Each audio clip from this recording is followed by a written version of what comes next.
كل نية صالحة وإلى حضرة النبي محمد صلى الله عليه وسلم. الفاتحة.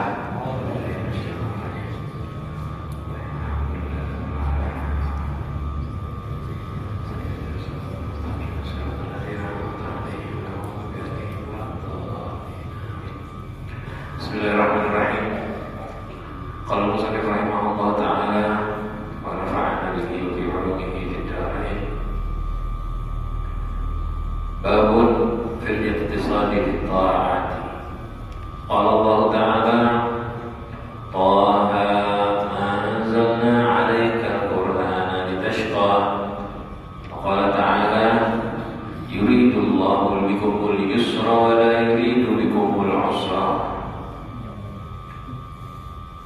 Alhamdulillah, wassalatu wassalamu ala rasulillah Muhammad ibn Abdillah wa ala alihi wa sahbihi wa man wala, amma ba'du. Alhamdulillah, kita bersyukur kepada Allah atas segala nikmatnya. Lebih khusus kembali pagi hari ini dengan izin Allah Subhanahu wa taala kita bersama-sama berkumpul melanjutkan pembacaan kitab Riyadhus Shalihin karangan Al-Imam An-Nawawi. Setelah kita baca babul ijtihad, bab tentang ijtihad, kemudian dilanjutkan terakhir kemarin bab kathratul turuqil khair, bab penjelasan banyaknya macam-macam cara berbuat baik. Biasanya setelah orang tahu ijtihad, tahu macam-macam amal baik, ya, ijtihad itu kan sungguh-sungguh semangat. Ada orang-orang yang dapat semangat, dapat penjelasan amal-amal baik, ada dua macam. Yang pertama tetap males disemangati. Nah, ini yang kayak gini obatnya ya terus disemangati sampai berhasil semangat beribadah. Yang kedua disemangati, berhasil, sukses, alhamdulillah, dia berhasil melawan nafsunya, berhasil melawan bisikan setan. Setan bilang jangan tidur aja, dia bangun. Setan bilang jangan istirahat santai saja, dia tetap ibadah. Akhirnya setan menggoda dia dengan cara yang lain. Apa itu? Karena dia digoda, gagal, tetap semangat ibadah. Setan bilang begini, ayo ibadah yang banyak. Diganti bahasanya, ibadah yang banyak, jangan sedikit. Tidur kurangi lagi, puasa terus tiap hari, puasanya jangan sampai maghrib, sampai tengah malam. Ngajinya kurang, disemangati, tapi bukan semangat baik untuk menjebak dia. Jadi prosesnya setan tuh mengganggu kita biar nggak ibadah, menunda ibadah, lalu naik tingkatan sedikit lagi, memperbanyak jumlah ibadah. Tujuannya apa? Biar kita capek, malas. Ya kalau capek biasa pasti capek ibadah. Artinya capek ini bosan dari ibadah karena kelewat batas. Nah di sini Imam Nawawi paham itu. Kan kemarin sudah dibaca bab ijtihad, bab bayan, penjelasan macam-macam cara ibadah, biar kita nggak salah, biar kita nggak tertipu. Imam Ghazali, Imam Nawawi meletakkan bab fil iktisad fil ta'ah, bab tawassut, ambil jalan tengah dalam taat. Artinya jangan malas, juga jangan berlebihan. Berlebihannya yang tubuh kita itu nggak mampu. Ini kaidahnya nanti akan kita baca bersama-sama hadis-hadisnya. Kita tuh dalam ibadah jangan terlalu sedikit, jalan tengah. Jangan berlebihan. Kalau berlebihannya masih mampu normalnya manusia, bukan berlebihan namanya. Yang dimaksud berlebihan, tubuh kita normalnya orang nggak mampu itu. Nah ini dilarang. Makanya ada ikhtisar. Ikhtisar itu pertengahan. Jadi kita di bab ini adanya tujuannya apa? Biar kita itu tetap istiqomah dan tidak bosan ibadah.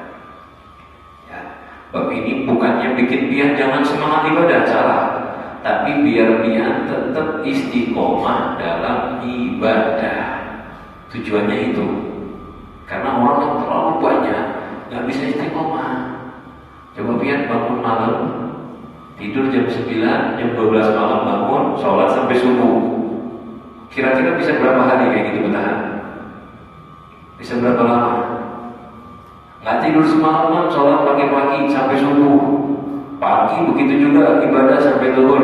Kira-kira praktek begini bisa bertahan berapa lawas istiqomahnya? Ya kalau kayak gitu 3-4 hari udah bubar. Oleh karena itu ada yang namanya al-ikhtisar. Allah Subhanahu wa taala menurunkan firman, "Taha ma anzalna 'alaikal Qur'ana litashqa." Taha salah satu nama julukan Nabi kita Muhammad sallallahu alaihi wasallam. Wahai Muhammad, kami tidak menurunkan Al-Qur'an untuk menyusahkan. Jadi diartikan untuk menyusahkanmu artinya kamu capek, kamu kesulitan dan kamu celaka. Tidak.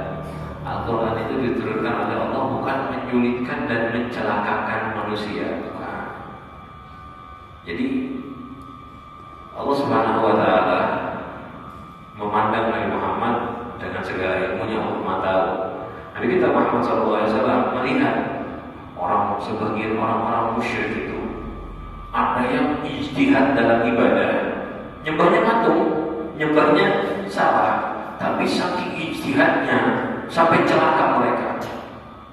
5 hari gak makan, duduk berdiam, di depan patungnya, bertapa tanpa makan. Kan ada yang ibadah-ibadah aneh seperti itu, menyakiti dirinya sampai sakit, sampai pingsan, ada yang sampai celaka. Sehingga Allah Subhanahu wa taala mengajarkan kepada Nabi Muhammad, Islam bukan agama yang seperti itu. Ya, itu sesat. Ya, nggak boleh nggak makan 3 hari, nggak boleh. Allah menurunkan agama tidak menyusahkan dan tidak mencelakakan manusia. Contohnya ada puasa. Puasa itu kita cuma boleh dari subuh sampai maghrib. Kalau niat, saya niat puasa dari subuh sampai subuh lagi, misalnya, itu namanya wisol, haram hukumnya. Kalau niatnya, saya niat puasa sehari semalam, bukan dapat pahala, malah dosa. Jadi agama tidak bikin kita celaka. Lalu Allah Subhanahu wa taala berfirman, yuridullahu bikumul yusra wa la yuridu bikumul usra. Allah Subhanahu wa taala menginginkan kemudahan, dan Allah Subhanahu wa taala tidak menginginkan al-usra, kesulitan. Jadi ketika disebutkan yuridullahu bikumul yusra, yusra itu kebalikannya usra. Yusra itu mudah, usra itu sulit. Allah ingin kalian mudah, tidak ingin kalian sulit. Jadi Allah tuh ingin memberikan kemudahan. Nah, di kalimat kemudahan itu jangan sampai salah tafsir ya. Bukan berarti ambil gampang-gampangnya aja, semaunya saja. Kemudahan, kaidahnya mudah gampang itu kaidah syariat, bukan kaidah hawa nafsu kita. Nanti kita baca hadis-hadisnya, insya Allah tambah paham. Soalnya zaman sekarang orang nanti kalau menemukan sedikit susah ngomongnya kan agama gampang. Itu hati-hati ya, harus membedakan ada mudah sama menggampangkan ya. Agama itu gampang, tapi tidak boleh digampang-gampangkan. Nah begitu. Ini nanti semua akan dijelaskan, ini isi ayat dan firman Allah tersebut, semua ini yang tadi saya kita baca akan dijelaskan di hadis-hadis ke depan. Jadi gimana Allah kepengen kita gampang, maksudnya apa? Ada semua. Nah, di agama kita ini begini hadirin. Di agama kita ini seperti ini. Bahwa kita tuh disuruh semangat. Jadi prosesnya hadirin ya, jangan sampai salah ya. Kadang-kadang kalau kita salah proses, malah salah ibadahnya. Jadi orang-orang ini seperti kita, pertama-tama disemangati dulu ibadah, suruh ijtihad. Udah semangat ibadah, kalau berlebihan baru dikasih tahu bab ini, baru dikasih tahu ayat dan hadis-hadis ini. Jadi kalau ada salah satu jamaah majelis misal dengar bab ibadah, kan kemarin kita bacakan, wah, masya Allah, semangatnya sahabat, istiqomahnya sahabat, mujahadahnya sahabat, babnya panjang lebar, itu nambah amal ibadah di akhir umur. Kita baca berbulan-bulan sebetulnya sudah. Ketika melihat semangat ibadah, akhirnya ada orang jemaah majelis yang berubah. Kadang pulang di masjid, pulang ke rumah makan, berangkat lagi ke masjid. Kalau sholat sampai 3 jam berdiri, baca 6 juz Al-Quran sekali 2 rakaat, wah bisa. Malam kada tidur, siangnya puasa terus. Dari berat 100 kilo turun jadi 40 kilo. Harus semangat ibadah.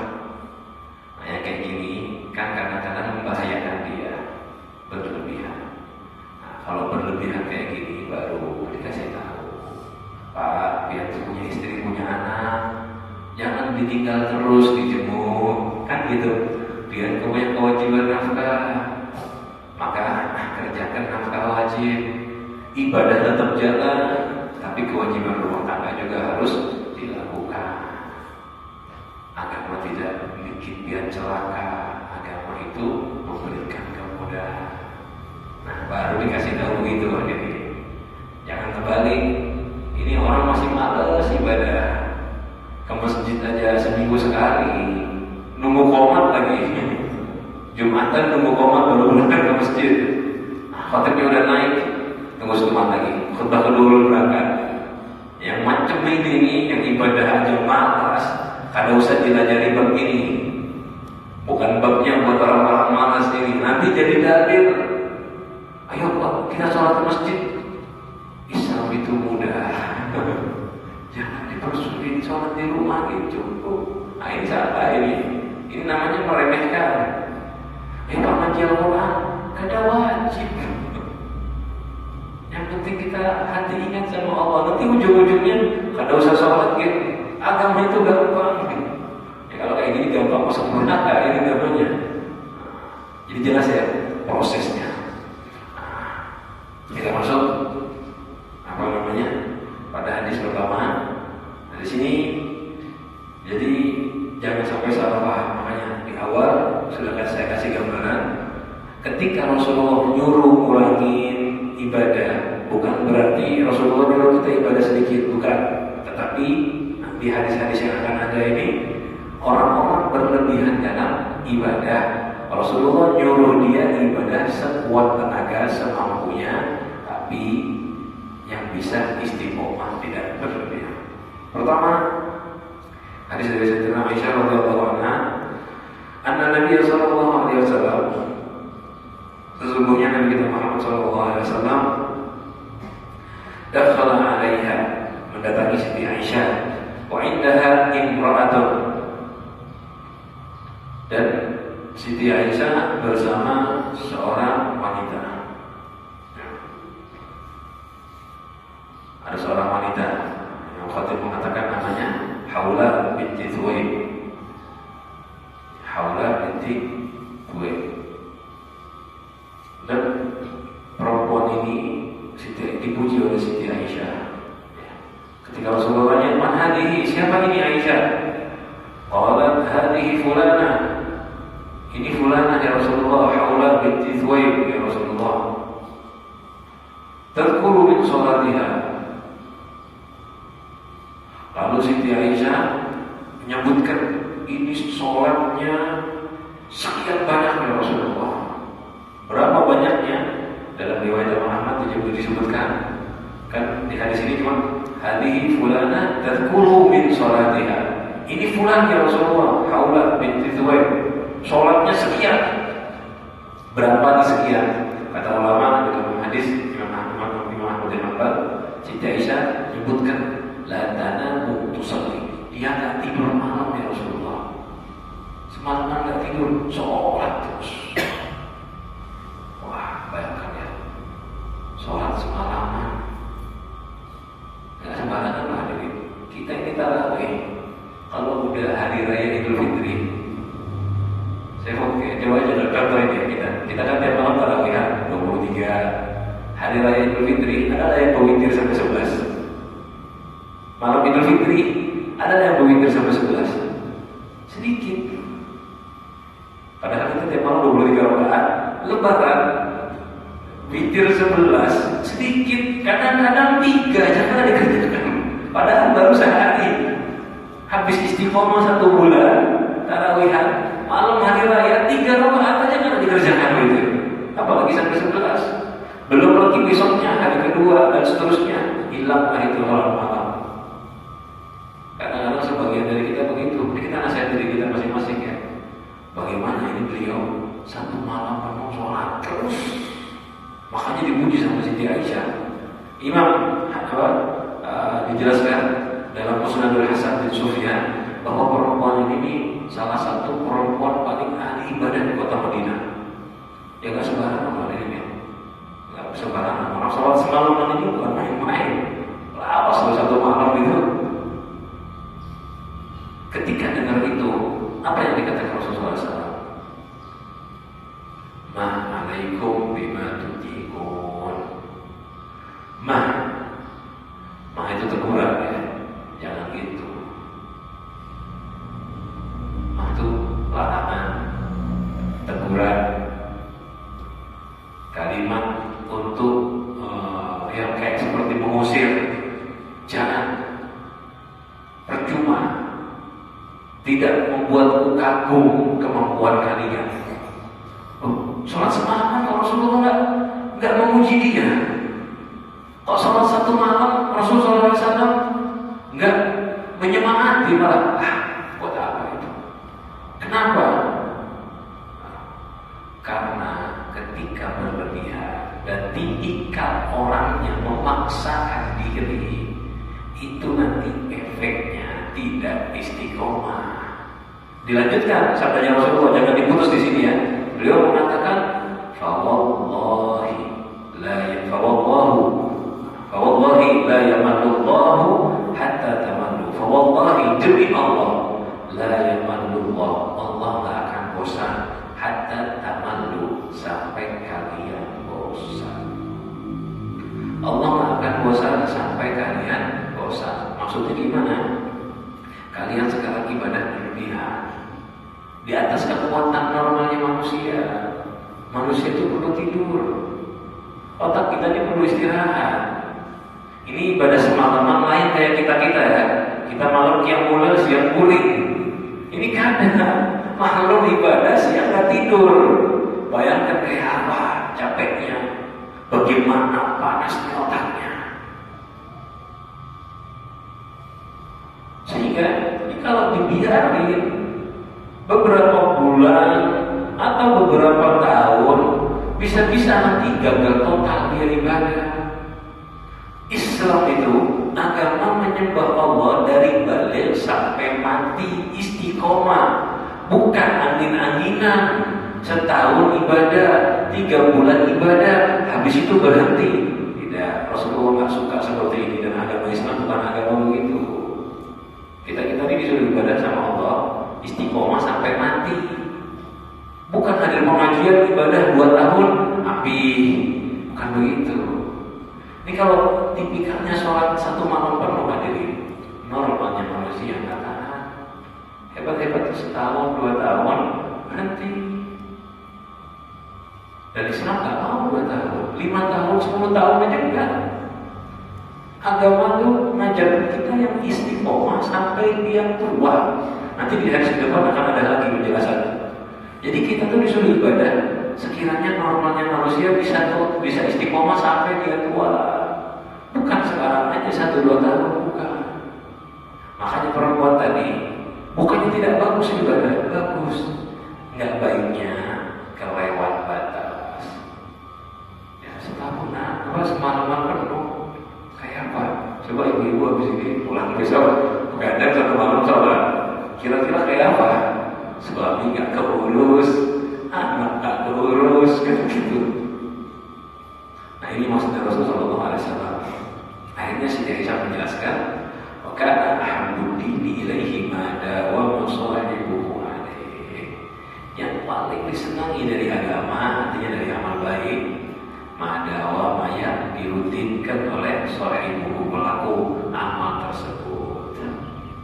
Jadi si Aisyah ngomong, yang bikin Rasulullah kagum itu bukan jumlah, tetapi rutinnya.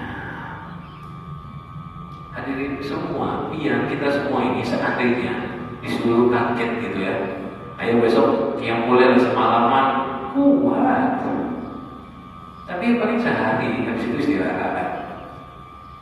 Suruh rutin, nah, bisa contoh ya, yang ngajinya lancar 2 hari khatam Al-Quran bisa, sampai nggak bisa 2 hari khatam Al-Quran asal lancar ngajinya ya. 2 hari cukup khatam. Tapi 2 hari aja, habis itu kada datang lagi 2 tahun. Nah, capek. Kalau cuma memaksakan diri, banyak yang kuat. Tapi agama itu bukan begitu. Rasulullah senangnya ketika kita istiqomah. Makanya di agama Islam, qiyamul lail itu diadakannya sebelum subuh atau sepertiga malam. Ya pas lagi.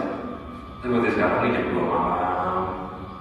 Kita bangun sampai subuh itu cukup, karena malam udah tidur. Ya cuman sekarang jam 2 malam itu aslinya cukup. Cuman sekarang ini karena kita tidurnya jam 11, akhirnya jam 2 malam kecepatan. Kalau dulu kan Isya itu udah sepi, orang sudah tidur, habis sholat Isya beres. Jadi dia pasti bangun lah jam 2 malam itu udah cukup tidur. Jam 9 malam tidur, jam 2 pasti udah bangun. Sehingga paling bagus itu begitu, di akhir malam sepertiga istiqomah. Sholat aja diturunkan dari 50 waktu menjadi 5 waktu. Agar apa? Agar orang bisa mengerjakannya. Seandainya 50 waktu sholat, mungkin bisa biar sehari 50 kali sholat bisa. Cuma istiqomahnya nggak ada kawat. Seminggu pasti ada bolongnya, kan gitu, karena 50 kali sehari. Nah begitu ajaran Nabi kita Muhammad Sallallahu Alaihi Wasallam. Hadis selanjutnya, ini juga sama penjelasan, jangan berlebihan. Kalau tadi perempuan, ini sekarang laki-laki. Anas radhiyallahu anhu, dari Sayyidina Anas radhiyallahu anhu, ja'a thalathatu rahdin ila buyuti azwajin Nabi sallallahu alaihi wasallam. Datang 3 orang pemuda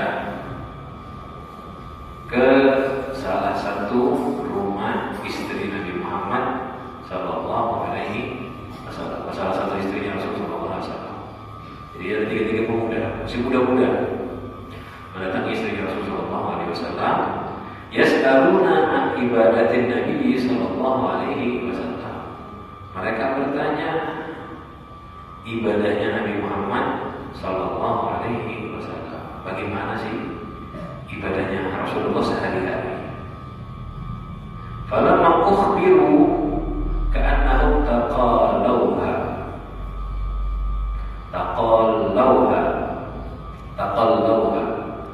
Ketika diceritakan sama istrinya Rasulullah, ini 3 orang ini seakan-akan kaget, kok sedikit. Nah, katanya 3 orang ini, ya, karena 3-3 ini ahli ibadah hebat. Ini masih pemuda ya, ingat ya, bukan berarti sahabat kurang ajar, bukan. Ini mereka ini tekun, ahli ibadah, banyak ibadahnya. Dan mereka tiga-tiganya sahabat yang dicintai sama Rasulullah. Yang pertama Sayyidina Ali bin Abi Thalib, yang kedua Sayyidina Abdullah bin Amr bin As, yang ketiga Sayyidina Utsman bin Maz'un. Tiga-tiganya orang yang dicintai, disayangi oleh Rasulullah SAW. Jadi mereka ini banyak banget ibadahnya. Tanya kepada istrinya Rasulullah, kenapa tanya mau nambah lagi ibadah? Mereka kira ibadah iman mereka itu sedikit, sehingga tetap tanya kepada Rasulullah SAW. Tanya kepada istrinya Rasulullah SAW, gimana ibadahnya Rasulullah? Kita mau niru. Pas diceritakan, istrinya Rasulullah ketika ceritakan di awal malam Nabi tidur, nanti pertengahan malam bangun. Jadi Nabi begitu, bangun ibadah, terus tidur lagi sedikit, lalu bangun sebelum subuh. Jadi Nabi itu malam tidur, terus bangun ibadah. Dekat subuh tidur lagi sebentar, terus bangun sebelum subuh. Nah itu salah satu cara ibadahnya Rasulullah di malam hari begitu. Terus Nabi kadang puasa, kadang tidak. Ada hari-hari beliau puasa, tidak tiap hari. Ada tidak. Nabi menikah, punya istri, dan seterusnya. Ketika dijelasin begitu, mereka nonton, kok kayak itu aja ya? Ternyata. Tapi kayak itu aja nggak sembarangan akhirnya. Kayak itunya Rasulullah tuh ya nggak sembarangan. Lain kayak orang zaman sekarang. Rasulullah tuh bangun malam setengah malam sholat. Kan riwayatnya kemarin sudah kita bacakan sampai kakinya kram. Kaki loh sampai kram kalau pasang berdiri. Awas berdirinya sholat. Cuma nih mereka bertiga masih muda, masih kuat-kuat badannya. Aku kayak itu aja. Padahal Nabi misalnya, ya, wah, kok kita kayak gini nih, kita nih harus kita bisa berarti ngalahkan jumlah ibadahnya. Jadi masih rasa ganjal begitu. Saya bisa lebih banyak ini. Sehingga salah satunya ngomong, kalau kayak itu saya aina nahnu min Nabi sallallahu alaihi wasallam. Kami ini nggak bisa dibandingkan memang sama Nabi Muhammad SAW. Ya, mereka ngomong ini, kami nggak bisa dibandingkan sama Nabi Muhammad sallallahu alaihi wasallam. Memang beliau kan Nabi. Qad ghufira ma taqaddama ma taqaddama min dhanbihi wa ma ta'akhkhar. Yang sudah dosa beliau yang awal dan yang akhir, semua yang sudah lewat dan yang akan datang. Jadi mereka anggap Nabi Muhammad itu mulianya, ya, karena sudah diampuni oleh Allah, dan anggap amalnya biasa-biasa saja. Nah, saat itu bukannya sahabat ini kurang ajar, mereka belum dapat pelajaran tentang mudawamah, tentang ibadah sedikit. Kan Islam kan bertahap. Jadi bukan berarti ini sahabat gak ada paham, bukan. Memang belum, pelajarannya belum sampai situ. Kayak kita nih belajar kita kemarin baru di bab mujahadah. Nah, ketika dengar itu, ya, salah satu bilang, qala ahaduhum amma ana fa usalli al-laila. Nah, itu bilang, saya mau sholat malam setiap hari. Artinya nggak mau tidur, nggak mau istirahat, mau sholat sepanjang malam. Yang satu bilang, urun mau lebih banyak juga. Wa ana asumud dahra la uftir. Saya mau puasa setahunan, mau tahun full puasa. Satunya lagi ngomong, wa ana a'tazilu nisa fala atazawwaju abada. Kalau ulun kadang mau menikah, ulun kadang mau mendekati perempuan. Mereka kira puasa setahunan kadang berhenti, bangun semalaman gak pakai tidur, kadang mau menikah. Mereka kira ini hebat, ini amal paling baik. Nah, seperti yang kita bahas di awal tadi di ayat Toha, Manzal Al-Quran, Istasyar. Orang-orang jahiliyah dulu begitu. Mereka kira itu ibadah karena mau nyentuh perempuan, gak mau menikah. Mereka kira itu ibadah malam gak ada tidur sama sekali, puasa gak ada makan apa-apa, sampai kadang-kadang sakit mereka. Masih ada pemahaman begitu, sehingga diajari oleh Rasulullah SAW ketika orang sahabat tersebut. Baca Rasulullah ilaihim, Rasulullah mendatangi mereka lalu berkata, antumul ladzina qultum kada wa kada. Hei kalian ini orang yang bilang gini-gini, yang katanya kamu tidur malam, yang katanya mau puasa terus tiap hari, yang katanya nggak mau menikah. Didatangi Rasulullah SAW ditegur, ama Allah, ketahuilah demi Allah, ya, inilah akhsyakum billah, sesungguhnya aku, inilah akhsyakum, sungguh, ya double tauhidnya, inilah akhsyakum billah, sungguh aku itu yang paling takut di antara kalian kepada Allah. Watqakum lahu, dan aku yang paling takwa sama Allah. Lakinni asumu wa uftir, tapi saya puasa dan uftir, tidak puasa. Artinya kalau bukan Ramadan ya hadirin ya, hari sunnah yang dimaksud ini. Ada hari saya puasa, ada hari saya tidak puasa. Kalau Ramadan ya puasa terus jelas. Wa usalli wa arqud, saya sholat dan kadang saya tidur. Artinya di malam hari Rasulullah itu nggak full sholat, ada tidurnya. Wa atazawwajun nisa, dan saya menikahi perempuan. Faman raghiba an sunnati, yang tidak mau dari sunnahku, falaysa minni, bukan dari golonganku. Jadi artinya Islam itu bukan cuma sekedar sholat. Islam itu bukan nggak mau menikahi perempuan. Islam itu bukan gak tidur semalaman, puasa terus-menerus, bukan. Islam itu bagaimana? Mengikuti Rasulullah SAW. Yang ngira gak tidur hebat, saya tidur. Rasulullah masih contoh, saya tidur. Yang ngira gak makan hebat, saya makan.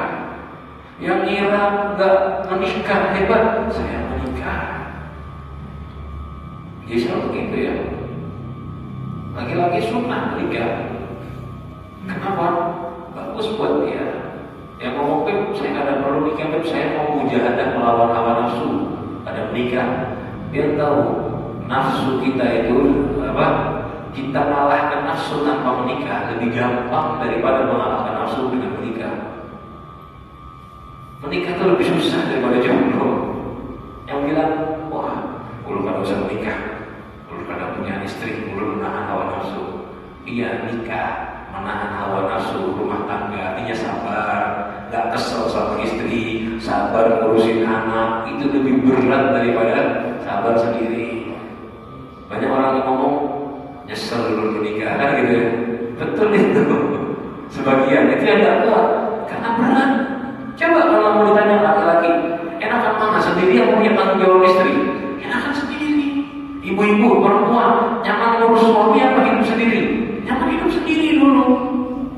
Ya cuman ada laki-laki perlu perempuan, perempuan perlu laki-laki. Cuma dari sisi nyaman-nyamanan, sebetulnya sebagian orang ada yang merasa lebih enak sendiri. Ya ada yang merasa alhamdulillah karena cocok suami dan istrinya, nyaman berkeluarga. Tapi mujahadah kita itu tidak menikah sama menikah, lebih berat mujahadah menikah. Betul. Itu ada di bab menikah yang mau saya jelaskan dalam kitab Ihya. Nah, orang yang nggak mau menikah dengan alasan ibadah, ketahuilah, biar nikah ibadahnya lebih berat. Kalau nggak punya istri, nggak punya anak, biar istiqomah di masjid kadang pulang aman. Tapi punya istri, punya anak, tambah berat sholat ke masjid. Nah, kan ujian kan. Sehingga menikah itu ternyata malah melipat gandakan pahala kita. Nah di sini Rasulullah mengajarkan agama itu bukan sekedar ulun sholat kadang boleh, tidak. Ulun puasa kadang makan, bukan. Agama itu ikuti Rasulullah SAW. Malam begadang, nggak tidur, itu lebih gampang daripada dia tidur terus bangun. Ada di sini yang suka begadang, yang nggak tidur semalam, mungkin banyak mungkin. Nah, coba kalau dia malam, di awal malam tidur, terus bangun sholat, qiyamulail, ya, jam 1:30, jam 2 malam bangun sholat, sampai 3:30 pagi bisa, atau jam 4 tidur lagi setengah jam, bangun lagi, baru mandi wudu, berangkat ke masjid, sholat subuh. Kira-kira gampang gak ada kayak begitu? Siang ini kada tidur ya, siang kada tidur. Kalau dipilih, tidur malam, jam 9 tidur, jam 2 bangun, jam 2 setengah 2 bangun, sholat sampai jam 4, jam 4 tidur lagi setengah jam atau 15 menit, bangun lagi, berangkat ke masjid, yang boleh di masjid sambil tunggu subuh. Atau semalaman kada tidur sama sekali, gampang mana? Semalam kada tidur, siang tidur, gampang mana? Gampang siang tidur, gampang siang tidur, gampang semalaman begadang dari susah loh. Dia tidur terus bangun, itu susah. Lagi nyaman-nyamannya guring, baru mau mimpi bisa bangun, baru mau masuk surga di mimpi, baru mau makan sudah disuruh bangun sholat. Itu lebih berat. Begadang tuh gampang.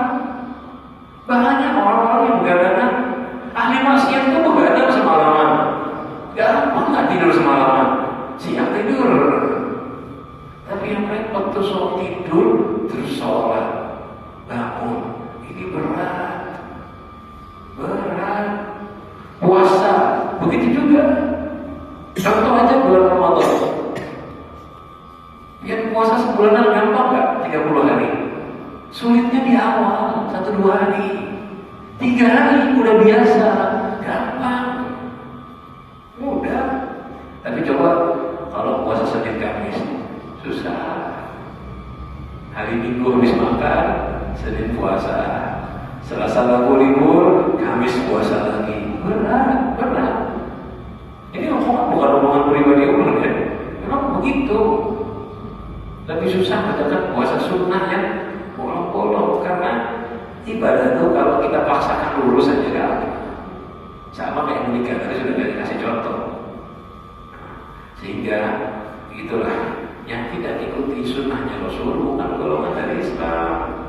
Dari Islam itu ibadah, ambil jalur tengah. Nah, bukan berarti hadirin maksudnya Rasulullah kada usah puasa, bukan. Ya, di hadis tadi kan nggak ada larangan puasa, suruh puasa, tapi jangan memaksakan diri puasa setahunan. Suruh qiyamul lail, tapi jangan ada tidur sama sekali. Soalnya kalau malam nggak tidur, siangnya pasti kacau. Malam tidur, qiyamul lail, siang jangan tidur lagi. Siang tuh boleh tidur kita, bagusnya cuma sebelum zuhur. Tidur siang itu bagusnya cuma sebelum zuhur. Berapa lama? Setengah jam. Jangan sebelum zuhur dari jam 9 pagi. Setengah jam sebelum zuhur itu bagus. Nah, ini yang disebut dengan ikhtisar fitrah. Jadi jangan salah paham ya. Bukan berarti kita nggak boleh ibadah. Ibadahnya banyak, tapi jangan kelewatan. Ini adalah ringkasan bab ini. Nanti ke depan bisa kita bahas hadis-hadisnya. Cuma dibahas ini, bab ini ringkasnya begini. Kita disuruh memperbanyak ibadah, tapi jangan kelewatan. Jadi ini remnya. Banyak ibadah, tapi jangan kelewatan sampai menyakiti diri sendiri. Nah, mudah-mudahan kita pertama diberikan mujahadah dari Allah Subhanahu wa taala. Semangat mengerjakan amal-amal baik, semangat memperbanyak amal soleh, taat kepada Allah Subhanahu wa taala, dan mudah-mudahan kita tidak ditipu oleh syaitan sampai kelewatan dalam ibadah. Mudah-mudahan diberikan istiqamah oleh Allah